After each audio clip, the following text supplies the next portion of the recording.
Hello friends, good morning and welcome to the Success Point Academy. Myself Pankaj Pinnar. In last lecture, we just start the unit that is arithmetic progression. So in that we saw what is meant by arithmetic progression, what is meant by sequence and what is meant by common difference. Okay? हे last lecture आपण या lecture मध्ये आपण discuss केलं होतं की sequence म्हणजे क्रमिका कशाला म्हणायचं, अरिथमेटिक प्रोग्रेशन म्हणजे त्याला अंकगणित श्रेणी म्हणतात. ओके, त्यानंतर कॉमन डिफरन्स सामान्य फरक. आता ह्या सगळ्या बेसिक गोष्टी होत्या ज्या आपल्याला रिक्वायर्ड आहे प्रॅक्टिस सेट 3.1 साठी. सो यामध्ये आपण पाहिलं होतं की सिक्वेन्स कशाला म्हणायचं आणि अरिथमेटिक प्रोग्रेशन कशाला म्हणायचं. सिक्वेन्स म्हणजे काय, जस्ट रिकॉल करत आहे. सिक्वेन्स म्हणजे काय की एक ग्रुप कशाचा नंबरचा आणि ज्यामध्ये जे नंबर्स आहेत एक पर्टिक्युलर रूल विशिष्ट रूल वाईज ते अरेंज केलेले असतात त्याला म्हणायचं सिक्वेन्स. मग आता अरिथमेटिक प्रोग्रेशन म्हणजे काय, it is one of the kind of काय सिक्वेन्स, एक प्रकारची सिक्वेन्स आहे, a special kind of sequence ज्यामध्ये जे सिक्वेन्स आहे त्यामध्ये त्या प्रत्येक टू कॉन्सेक्युटिव्ह मधला डिफरन्स हा कसा असला पाहिजे, ऑलवेज रिमेन कॉन्स्टंट. तर असं येत असेल तर त्याला आपण म्हटलं होतं अरिथमेटिक प्रोग्रेशन. तुम्ही जर पाहिलं नसेल आधीचा बेसिक कन्सेप्ट तर प्रिवियस व्हिडिओ तुम्ही पाहून घ्या जेणेकरून तुमचे बेसिक कन्सेप्ट क्लिअर होऊन जाईल मला जे ऍक्च्युअली सांगायचं. ओके, तर त्यामधलं काही रिमेनिंग बेसिक कन्सेप्ट राहिले होते ते आज आपण पाहणार आहे आणि त्यानंतर आपण लगेच प्रॅक्टिस सेट 3.1 स्टार्ट करणार आहे. सो पहा, आता सिक्वेन्स मध्ये तुम्हाला सांगितलं होतं सिक्वेन्स मध्ये जो फर्स्ट नंबर असतो त्याला आपण टर्म्स म्हणतो. ओके, टर्म म्हणजे first term, second term, third term, fourth term. त्यालाच आपण T1, T2, T3, T4 असं आपण मेन्शन केलं होतं. आता काय होईल, समजा for example if the first term of AB is A and common difference is D. आपल्याला माहिती आहे कॉमन डिफरन्स आपण D ने दाखवतो. आता जर एखाद्या AB मध्ये फर्स्ट टर्म जर A असेल आणि कॉमन डिफरन्स D असेल मग ती सिक्वेन्स कशी तयार होईल. किंवा मग तुम्हाला असा एक क्वेश्चन कधी कधी दिला जातो, तुम्हाला फर्स्ट टर्म दिलेली असते आणि कॉमन डिफरन्स दिलेला असतो, मग त्यावरून तुम्हाला सिक्वेन्स राईट करायचे असतात. सो पहा, अशा वेळेस काय करायचं, पहा काय म्हटलंय, in the AB the first term is A. First term काय म्हणणार आपण, दॅट इज फर्स्ट टर्म आपण कशाने दाखवत असतो, T1. So T1 is equal to A म्हटलेलं आहे. Okay, and common difference D. Common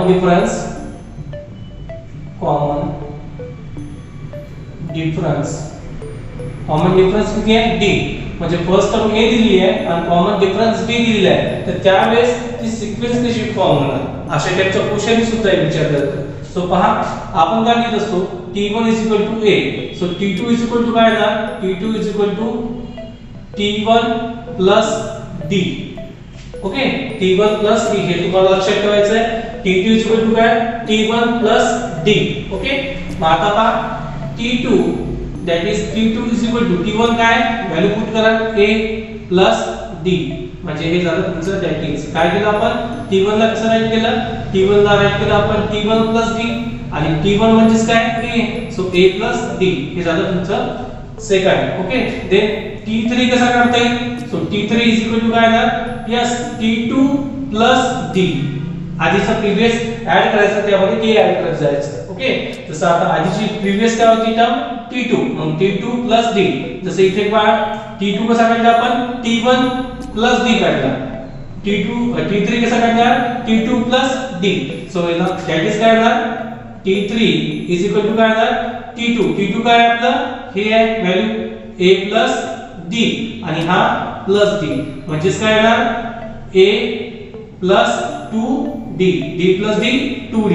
so हे झालं T3 ची व्हॅल्यू. ओके, ही झाली तुमची T2 ची व्हॅल्यू आणि T1 ची व्हॅल्यू तुमच्याकडे आहेच. ओके, तर पहा त्यानंतर T4 कसा काढता येईल, T4 is that is T3 plus D. Again तो सिक्वेन्स फॉलो करायचा आपल्याला. So T4 is equal to T3 काय A प्लस 2D आहे आणि त्यामध्ये प्लस T3 ची व्हॅल्यू पुट केली A प्लस 2D आणि D म्हणजे काय अगेन D. हा D as it is. So काय येणार T4 इज इक्वल टू काय येणार A plus 2D plus D that is 3D. Okay. So असंच कंटिन्युअसली जर काढत गेलो सो Tn म्हणजे nth term. Okay. Tn is equal to काय होणार a प्लस. आता पहा सगळ्यामध्ये सिक्वेन्स लक्षात ठेवा काय होतं पहा.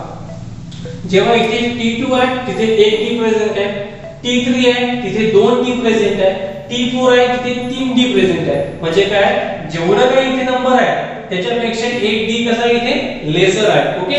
मग यालाच काय Tn आहे तर n च्या जागी मग इथे काय येणार या n पेक्षा एक number lesser that is n 1 D. Okay. यामध्ये मग तुम्ही कोणती व्हॅल्यू पुट अप करा तुम्हाला इझिली फाइंड आउट करता येईल. फॉर एक्झाम्पल इथेच पहा हे Tn चा फॉर्म्युला तुम्हाला लक्षात ठेवायचा आहे. आता Tn इज इक्वल टू काय आपल्याकडे Tn is equal to a plus n 1 D. Okay.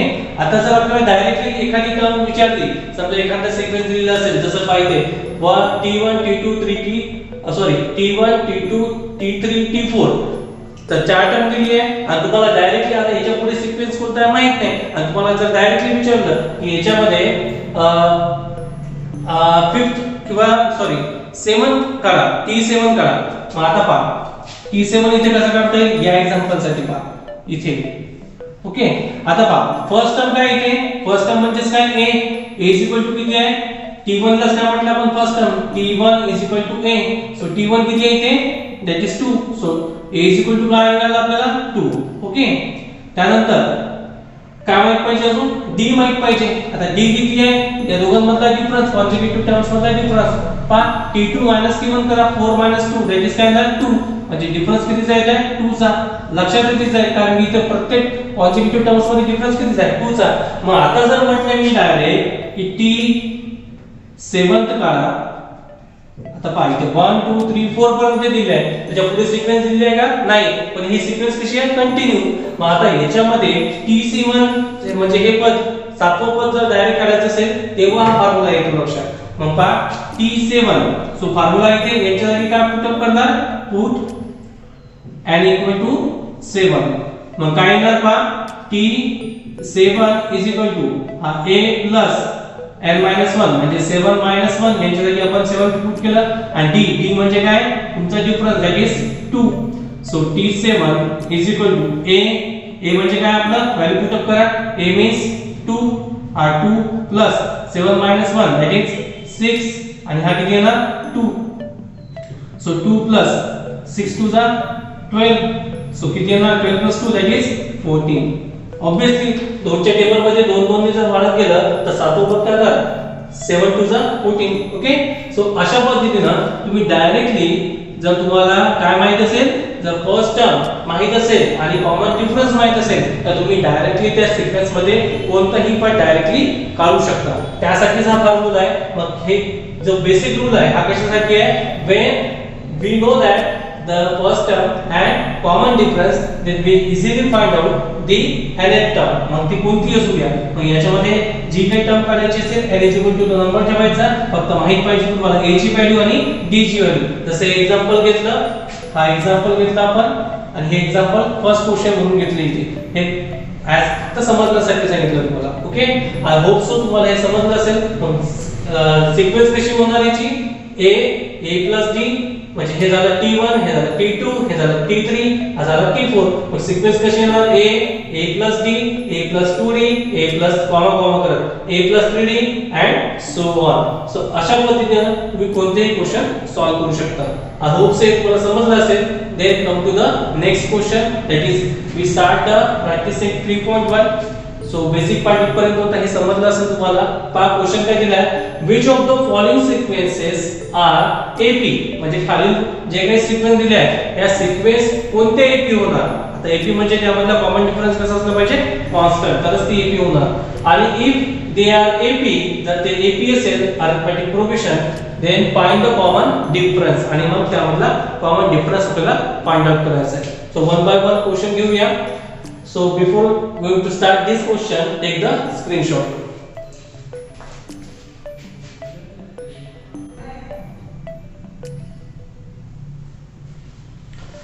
So friends, come to the next first question of practice set 3.1. या ठिकाणी मी क्वेश्चन लिहून राईट केलेले आहे. सो आपण इथे त्याचं सोल्युशन काढणार. पहिला क्वेश्चन जो आहे तो थोडासा आपण डीप मध्ये घेऊ. सिमिलरली तुम्हाला एका क्वेश्चन कसं सॉल्व्ह करायचं समजलं तुम्ही इझिली सॉल्व्ह करू शकता. खूप इझी आहे, डोंट वरी. सोल्युशन राईट करू आपण. First question okay. काय द गिवन सिक्वेन्स,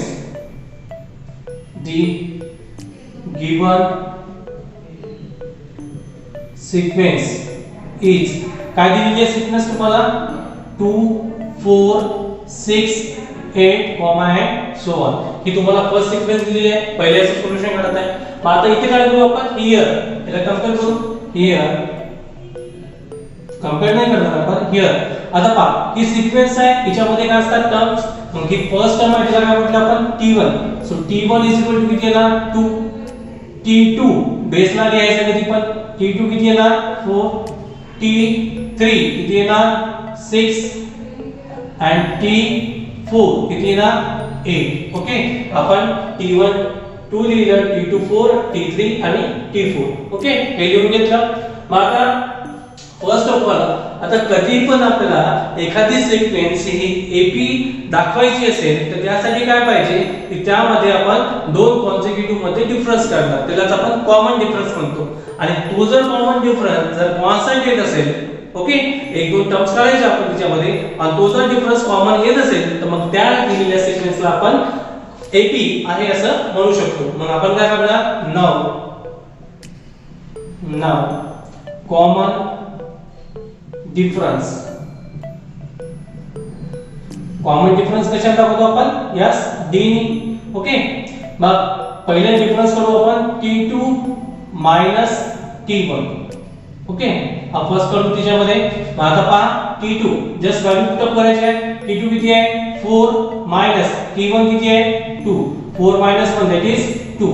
हा पहिला डिफरन्स आला. अगेन काढून घेऊ आपण. कन्फर्म करण्यासाठी आपण एक दोन डिफरन्स काढणार आहे. Then t3 minus t2. हे तुम्हाला लक्षात ठेवायचे कसे काढतोय. t3 किती आहे आपला 6 मायनस t2 किती आहे 4. तर 6 मायनस 2 अगेन 2. अजून एक काढून घेऊ आपण t4 मायनस t3. पहा इथे कधी पण ग्रेटर नंबर असतो आणि इथे एक ना स्मॉलर नंबर असतो. ओके. मग काय ना t4 किती आपल्याकडे 8 मायनस t3 किती आहे 6. Again 8 minus 6 that is 2. Now we observe that in the common differences d is constant. प्रत्येक ठिकाणी जो सामान्य फरक आहे त्यालाच आपण सामान्य फरक म्हणतो मराठी मीडियम मध्ये. पहा तो सामान्य फरक कसा दिसतोय कॉन्स्टंट. नाव इथे म्हणू आपण here the common difference is constant, that is d is equal to किती आहे 2. प्रत्येक ठिकाणी d ची व्हॅल्यू किती मिळते आपल्याला 2. म्हणून काय म्हटलं here the common difference is constant. इथे सामान्य फरक हा स्थिर असू कसा आहे तो d is equal to 2. मग आता हा जर स्थिर असेल therefore we can say that therefore the given sequence दिलेली जी क्रमिक आहे the given sequence is an AP. तुम्ही पूर्ण लिहायचा अरिथमेटिक प्रोग्रेशन. and तुम्हाला कॉमन डिफरन्स विचारला and कॉमन डिफरन्स सामान्य फरक is d is equal to 2.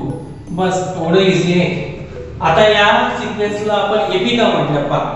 पहिले आपण काय केलं गिवन सिक्वेन्स म्हणजे दिलेली क्रमिका. ओके, काय होती 2 4 6 8. पहिला क्वेश्चन म्हणून डीप मध्ये घेत आहे. त्यानंतर मग आपण here t1 is equal to काय झालं 2 t2 t3 t4. Okay, right केलं.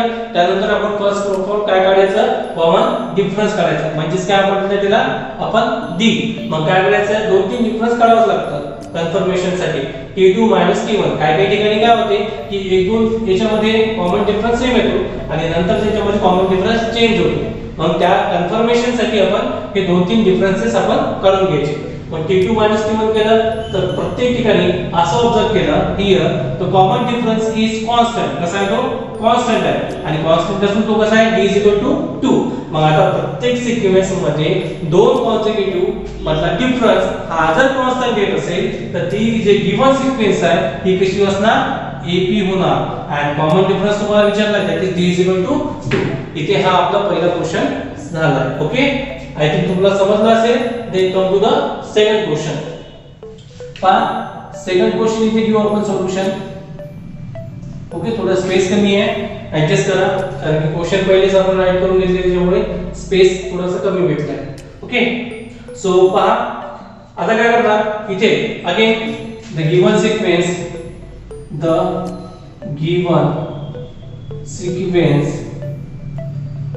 इज काय दिली आहे गिवन सिक्वेन्स सेकंड याच्यामध्ये 2, 5/2, 3, 7/2 and so on. Okay, मग त्यावरून here we can write here T1 काय आहे ना 2, T2 किती येणार 5/2, T3 किती येणार 3, then T4 किती येणार 7/2. ओके, तुम्हाला समजण्यासाठी तुम्ही असंही राईट करू शकता. नंतर तुम्ही T1, T2, T3, T4 आणि मग असं लिहू शकता तुम्ही. ओके, मग हे झालं T4 पर्यंत लिहिलं आपण, तेवढ्याच पर्यंत टर्म दिली आहे. त्यानंतर काय करतो आपण कॉमन डिफरन्स. नाव कॉमन डिफरन्स पहिले काढू आपण T2 T1. ओके, T2 किती आहे आपला 5/2 मायनस T1 किती आहे 2. आता अशा प्रकारचं जर तुम्हाला आलं सबट्रॅक्शन तर बरेच विद्यार्थ्यांना जमत नाही. सिंपल आहे, पहा काय करायचं. आता हा अपॉन मध्ये त्याच्या अपॉन मध्ये काहीच नाही तर आपण किती कन्सिडर करणार त्याच्या अपॉन मध्ये 1 आहे. मग त्याचा एलसीएम घ्यायचा किती येणार 2. मग काय करायचं cross multiply 5 into 1 that is 5 minus minus that is 2 into 2 4. So किती आला 5 minus 4 it is 1/2. हे मिळालं आपल्याला T2 T1. ओके, अगेन करून घेऊ आपण सेकंड डिफरन्स T3 T2. पहा T3 किती आहे आपला यस 3 T2 किती आहे 5/2. अगेन याच्या आपण मध्ये काहीच नाही म्हणजे आपण कन्सिडर किती करणार 1. अगेन यांचा एलसीएम किती येणार 2. त्यानंतर अगेन क्रॉस मल्टिप्लाय 3 2 जा 6 मायनस 5 1 जा 5. So 6 minus 5 that is again 1/2. So इथे किती आलं T3 T2. अगेन तुमचं 1/2 आलं. त्याच पद्धतीने तुम्ही करा T4 T3. हे सुद्धा किती येणार 1/2. ओके, हे सॉल्व्ह नाही करून केलं, असंच पद्धतीने करायचं. सो या ठिकाणी मग इथे काय लिहिणार इथे पहा इथे आपण राईट करून घ्यायचं सोल्युशन अगेन पुढची स्टेप. मग आता पहा प्रत्येक ठिकाणी काय येतं कॉमन डिफरन्स 1/2 म्हणजे पण काय म्हणणार here the common difference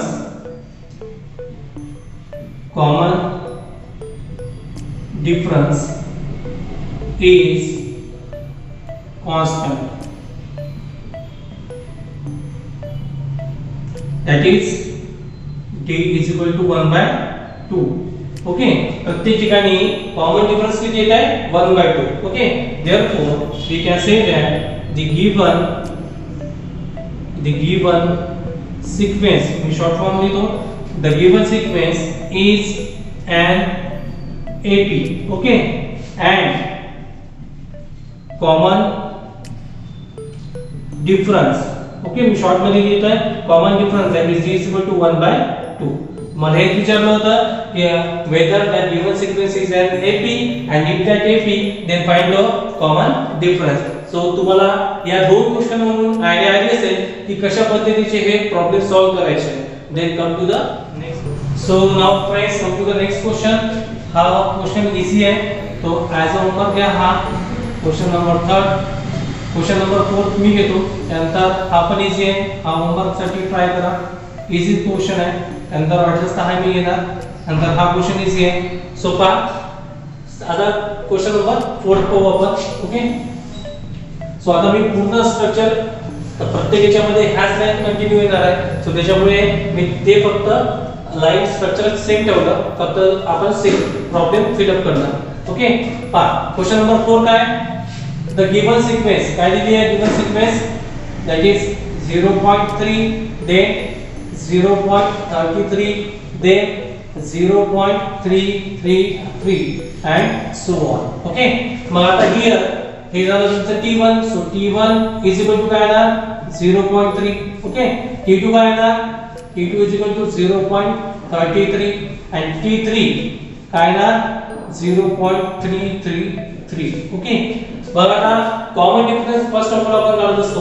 common difference काय आहे, पहिले T2 T1. सो T2 किती आहे 0.33 मायनस T1 किती आहे 0.3.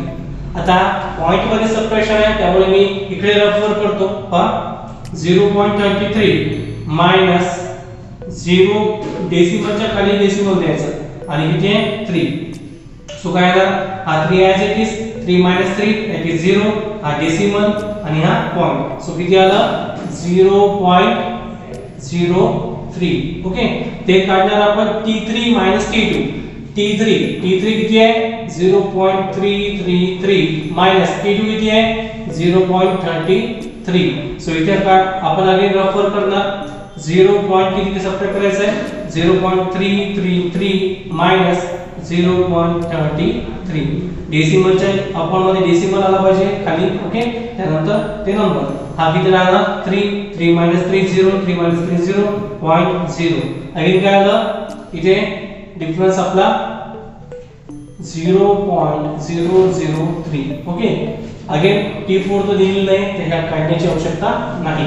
आता पहा या दोन याच्यामध्ये जे डिफरन्स काढले आपण या दोन केस मध्येच लक्षात येते, तर इथे डिफरन्स सेम आहे का फ्रेंड्स, नाही. तसं आधी जे आपण प्रॉब्लेम पाहिले त्यामध्ये प्रत्येक याच्यामध्ये डिफरन्स सेम येत होता, पण या ठिकाणी डिफरन्स सेम नाही आहे. मग इथे काय म्हणणार, here the common difference is not constant. मग d किती आहे and d is equal to किती आहे, आता इथे कॉन्स्टंटच नाही, इथे d चा प्रश्नच येणार नाही. ओके, कॉन्स्टंट असतं तर मग d आपण राईट केलं असतं. मग therefore काय म्हणणार, the given sequence is an AP येणार का, नाही, इज नॉट AP. ओके, का नॉट AP म्हटलं आपण, इथे डिफरन्स काढण्याची आवश्यकता नाही आहे कारण की डिफरन्स कॉन्स्टंट नाही आहे. मग आता पहा या क्वेश्चन मध्ये पर्टिक्युलरली की ही AP नाही आहे. मग का AP नाही आली, आपण पहिले सिक्वेन्स लिहिली T1 T2 T3 लिहिले, कॉमन डिफरन्सेस काढले आणि असं ऑब्झर्व झालं तर common difference is not constant. या ठिकाणी वेगळा t आला, या ठिकाणी वेगळा t आला. ओके, मग तो कॉन्स्टंट नाही. मग डिफरन्सच कॉन्स्टंट नसेल एखाद्या सिक्वेन्स मध्ये किंवा कॉन्सिक्युटिव्ह टर्म्स मध्ये जर डिफरन्स नसेल कॉन्स्टंट तर मग काय होणार, त्या सिक्वेन्स मध्ये डिफरन्स कॉन्स्टंट नाही तर ती AP होणार का, नाही. म्हणून काय म्हटलं, the given sequence is not AP आणि कॉमन डिफरन्स काढण्याचा प्रश्न नाहीये इथे कारण की डिफरन्स प्रत्येक ठिकाणी वेगवेगळा आहे. ओके, सो अशा पद्धतीचा हा क्वेश्चन आहे, हा नॉट AP वाला क्वेश्चन होता.